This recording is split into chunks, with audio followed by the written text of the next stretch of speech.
À toutes et à tous, merci de nous choisir pour vous informer. L'Assemblée provinciale du Congo central a procédé jeudi à la clôture de la session ordinaire de septembre, cérémonie à laquelle ont pris part le gouverneur des provinces intérimaires ainsi que plusieurs autres personnalités politico-administratives de la province. Dans son discours de clôture, le vice-président de cet organe délibérant a invité les acteurs sociopolitiques nés Congo à préserver l'essentiel en mettant de côté leurs égos.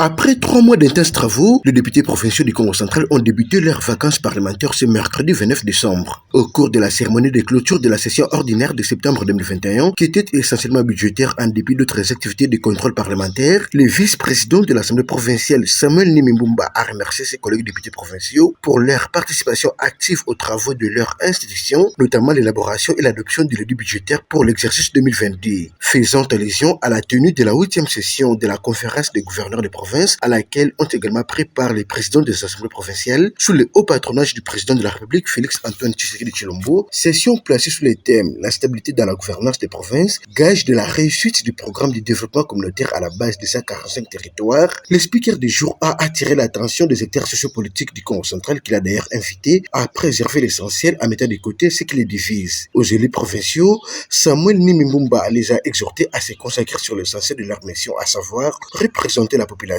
légiférer par voie de dit et procéder au contrôle parlementaire. Il a par cette même occasion signalé l'empêchement du président de cette chambre délibérante, Jean-Claude Vombolo Sambaki, séjourne à Paris, où il a participé à la rencontre relative au renouvellement du contrat entre la République démocratique du Congo et l'entreprise pétrolière Perenco-Rep le 17 décembre dernier. Ainsi, le territoire de Mwanda va bénéficier de plusieurs projets sociaux de base, a-t-il fait savoir à l'assistance. Avant de clôturer la session, le vice-président de l'Assemblée provinciale du Congo central a présenté se veut le meilleur des bonheurs à toute la population de sa province, à qui il a d'ailleurs souhaité une bonne fête de Nouvel An.